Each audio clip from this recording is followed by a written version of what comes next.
vous passe la parole, Monsieur Bourgoin. Merci, bonjour à toutes, à tous. Donc je vais vous parler d'un retour d'expérience de la tour Elitis Danube, première tour à énergie positive de logement et je dirais même plus à facture d'énergie nulle à Strasbourg, depuis 2018. Le retour se fera sur 2 ans. Alors attendez, je mets ça en animation plein écran. C'est bon, voilà, c'est mieux comme ça.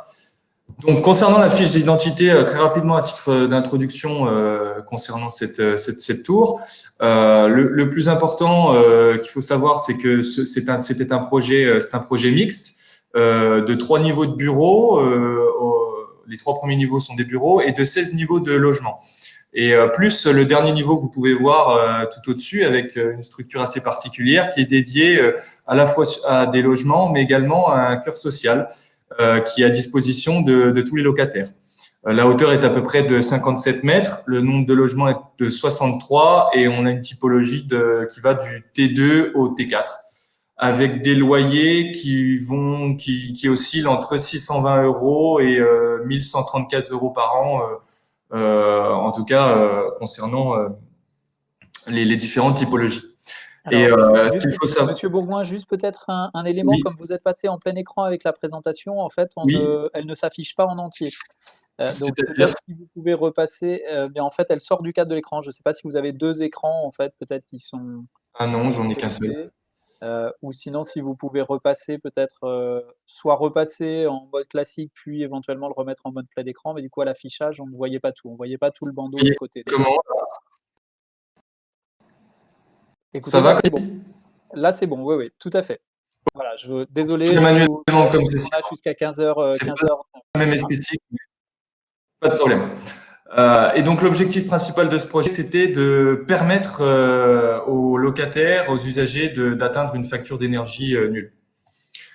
Donc la première année d'exploitation, en 2018, on a atteint moins 10 kWh EP par mètre carré par an. Et en 2010, et donc là, on était à une occupation de 70%. Et en 2019, occupation de 100%, on a atteint moins 0,5 kWh EP de mètre carré par an. Donc, vous pouvez voir très facilement que ça dépasse tous les référentiels en vigueur. Cependant, on a une diminution de rendement du photovoltaïque avec une analyse qui est en cours actuellement sur l'année 2019. Cette tour à énergie positive, facture énergie nulle, elle l'est d'abord parce que le bâtiment techniquement consomme moins. D'abord par sa technique. Ça l'est notamment par une conception bioclimatique. Comme vous pouvez le voir sur le schéma affiché à l'écran, la tour a été conceptualisée de façon à ressembler à une aile d'avion.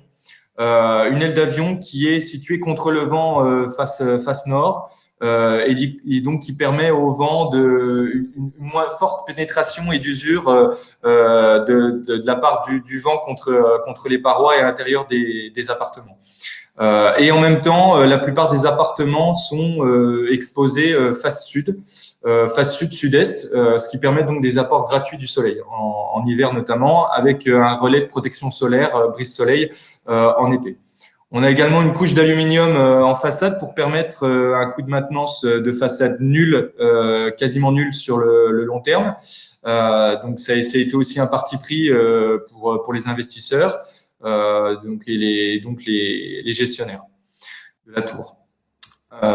Vous pouvez voir également, juste à titre illustratif, donc une vue d'un des appartements de la tour Elitis Danube, avec donc ces apports gratuits dont je vous parlais, un confort acoustique aussi, notamment sur plancher, un espace de vie flexible, et ça je reviendrai dessus sur l'aspect de la flexibilité, et une tour avec une vue rêvée sur toute la ville.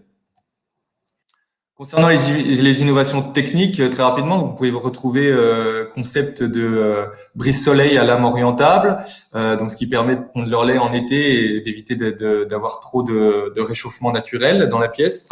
Vous avez également une production d'électricité PV, mais ça j'en reparlerai aussi tout à l'heure en façade.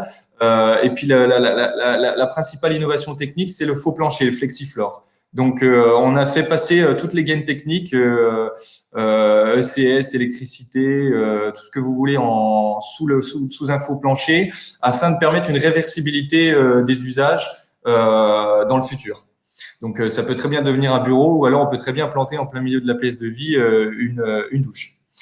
Je passe donc à la suite. Donc, conception technique. Nous avons fait le choix d'une ventilation hybride triple flux, c'est-à-dire que on switch entre simple flux au printemps-été pour un meilleur confort et double flux en hiver et automne. Et notre retour d'expérience, c'est que le simple flux est une solution bien évidemment plus efficace économiquement, mais qui a un débit d'air moins important que le double flux. Donc le double flux, en termes de qualité de renouvellement de l'air, est plus intéressant, mais coûte plus cher en maintenance. Donc c'est pour ça qu'on essaie de trouver cet entre-deux. Donc avec bien sûr un système de caniveau chauffant pour venir, comme on a des grandes baies vitrées, pour venir par système de convection contrer la paroi froide. Pardon. Nous avons également, ce qui permet également en même temps cette facture énergie nulle, c'est bien sûr la production de photovoltaïque en toiture, mais également en façade. Et vous pouvez voir que 48% de la production annuelle est due à la façade, dans la production de façade. C'est plutôt intéressant. Par contre, ça, c'était valable avec un tarif de revente de 12 centimes d'euros par kilowattheure.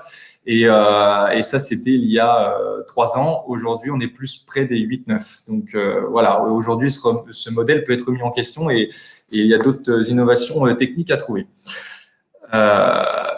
Concernant le pilotage du confort et de l'énergie, et on en a parlé à la précédente table ronde, c'est plutôt intéressant. Effectivement, quand on a un meilleur confort, une meilleure technicité, un meilleur produit comme l'essai de tour, ça peut pousser les usagers à se dire très bien, je peux consommer plus. Donc pour cela, on a mis en place énormément de capteurs, d'abord pour nous permettre des retours d'expérience et de mesurer les consommations au quotidien et les comportements, tout ça anonymisé bien sûr. Et puis nous avons ajouté et inventé un coach digital qui permet disons, permettre aux utilisateurs de tendre vers, de maîtriser de tendre vers la facture énergie nulle et de tendre vers ces économies d'énergie, et tout en gardant la maîtrise de son confort.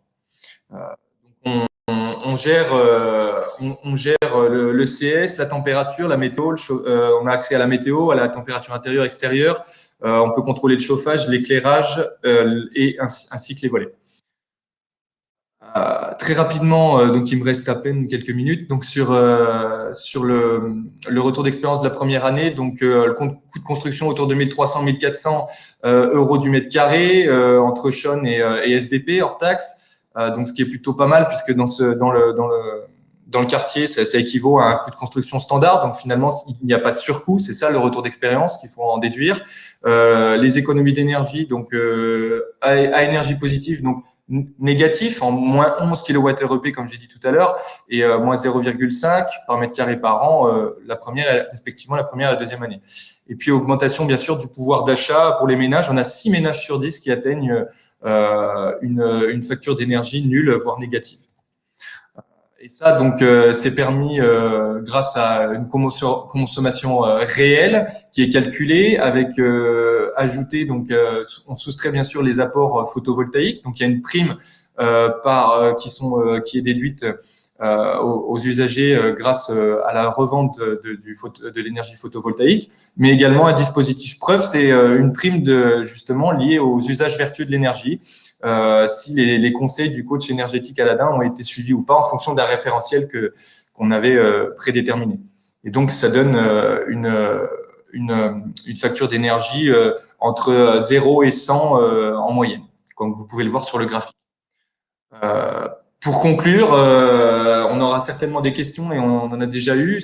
Quels ont été les effets du confinement? Donc, 2020, c'est une année à prendre à part. Donc, on a eu un taux d'occupation qui est finalement peu varié, peu d'emménagements ou de personnes qui ont changé d'appartement. On a un usage du chauffage qui est plus important parce que forcément, il y a eu plus de télétravail, donc plus de présence. Malgré pourtant qu'il y a eu plus de soleil cette année-là et des températures plus clémentes. Donc, voilà. Consommation d'eau chaude sanitaire plus basse. Des articles de presse pointent qu'il y aurait eu moins de douches. Bon, a priori, ça se confirme de notre côté, à voir concrètement ce que ça peut signifier. Plus 13% de consommation électrique, peut-être que c'est dû aussi au télétravail. Moins 22% de consommation aux ascenseurs, idem, dû peut-être à moins de va-et-vient du fait du confinement, moins de va-et-vient en extérieur. Plus 22% de production photovoltaïque, donc là, bon, c'est dû forcément à l'ensoleillement. Et là, on a une tendance de plus 26% d'ensoleillement dû à une météo plus clémente, en tout cas cette année.